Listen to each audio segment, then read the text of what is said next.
Hai, Assalamualaikum warahmatullahi wabarakatuh. Perkenalkan, nama saya Titi Diansari. Kesempatan ini, saya akan menjelaskan mengenai materi menentukan titik berat. Adapun tujuan pembelajaran kali ini adalah 1. Menemukan letak titik berat suatu benda, baik 1 dimensi, 2 dimensi, dan 3 dimensi. 2. Menerapkan konsep titik berat dalam kehidupan sehari-hari. Apakah titik berat itu? Titik berat adalah suatu titik dalam suatu benda atau dapat juga di luar benda di mana gaya berat benda bekerja secara efektif. Menentukan letak titik berat. Bagaimana? Menentukan titik berat benda yang homogen sangatlah mudah. Titik berat benda dapat ditentukan dengan cara membagi bangun menjadi beberapa bagian, kemudian menentukan luas dan koordinat titik berat masing-masing bangun tersebut. Teori-teori yang bisa dilihat, bisa dibuka di dalam materi yang ada di 1, 2, dan 3 pada bagian tersebut. Secara garis besar, rumus menentukan titik berat adalah 1. Rumus titik berat pada dimensi 1. Kita lihat, kita anggap sesuai dengan panjang garis. Maka L1X1 tambah L2X2 dan seterusnya dibagi dengan L1 tambah L2 dan seterusnya. Kemudian untuk menentukan Y0-nya, maka L1Y1 ditambah L2Y2 dan seterusnya dibagi dengan L1 tambah L2 dan seterusnya. Di mana L itu adalah panjang garis 1, L2 adalah panjang garis 2, X1, X2 adalah absis titik berat pada garis 1, 2, dan seterusnya. Y1, Y2 adalah ordinat titik berat garis pertama, kedua, dan seterusnya.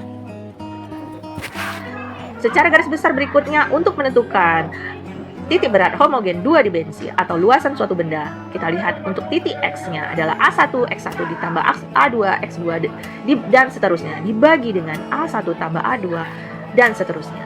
Untuk menentukan pada posisi Y, maka itu sama dengan luas pertama A1, Y1 ditambah A2, Y2 dan seterusnya dibagi A1 ditambah A2 dan seterusnya.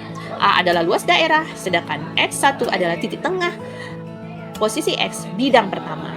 Sedangkan Y adalah titik tengah ordinat pada bidang pada benda yang pertama juga jika dia pertama. Mari kita diskusi untuk materi tersebut.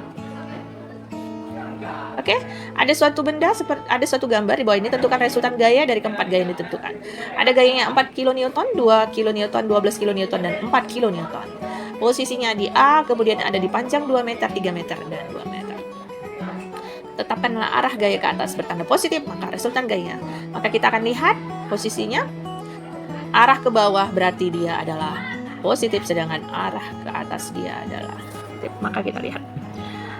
Hasilnya min 4 min 2 tambah 12 dikurang 4 sama dengan 2 kN. Untuk A sebagai titik acuan 0, maka absis keempat gaya ditunjukkan pada gambar di atas berturut-turut.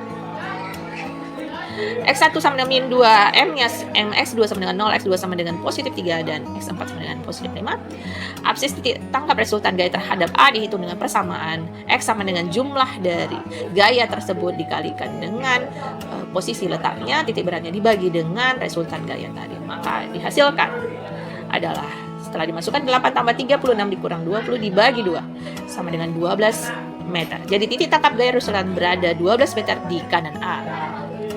Kita lihat contoh soal yang kedua. Jika bendanya seperti gambar, koordinat titik berat benda jika adalah 2,3 diketahui. Jika XA-nya adalah 2, YA-nya sama dengan 2, dan YB-nya sama dengan 8. Berapa XB-nya? Maka kita tentukan dulu bentuk posisinya untuk menentukan di mana titik beratnya. Di mana kita akan lihat di sana. Untuk posisi melintang itu ada namanya XB-nya 2, oke. Kemudian ada yang YB di sana ada 8. Kemudian kita akan tahu nanti di sana bentuknya seperti ini. Absis titik berat benda. Dari sini kita akan lihat sesuai dengan rumusnya. Maka bisa dari titik beratnya dikalikan dengan X-nya jumlahnya dibagi dengan berapa jumlah titik beratnya atau berat bendanya. Dalam persoalan ini W sama dengan berat benda diganti oleh luas benda. Dari gambar diperoleh X1 sama dengan 1. Titik tengah pada benda X1 sama dengan 1, W1 sama dengan 6 kali 2 sama dengan 12, W2-nya adalah 2 kali XB, karena belum tahu berapa nilai XB-nya. Dan X2 sama dengan XB per 2, maka X sama dengan W1 dikalikan dengan 1 ditambah W2 kalian XB per 2 bagi dengan W1 tambah W2. Hasilnya harus sama dengan 2. Maka dari sini nanti kita masukkan persamaan substitusi kan? Maka nanti dihasilkan nanti 24 ditambah 4 XB sama dengan 12 tambah XB kuadrat. XB kuadrat dikurang 4 XB dikurang 12 sama dengan 0, maka kita akan dapatkan nilai yang mungkin adalah XB itu hasilnya adalah 6 sesuai dengan gambar. Oke, demikianlah. Saya rasa untuk saatnya kita bisa mencoba bagaimana untuk menentukan di mana titik berat suatu benda. Kesimpulan yang bisa kita dapat adalah semua benda, baik yang berbentuk beraturan atau tidak beraturan, memiliki titik berat yang bisa dicari posisinya. Terima kasih. Semoga kamu bisa mendapatkan ilmu yang bermanfaat dari presentasi kali ini. Bye-bye. Assalamualaikum warahmatullahi wabarakatuh.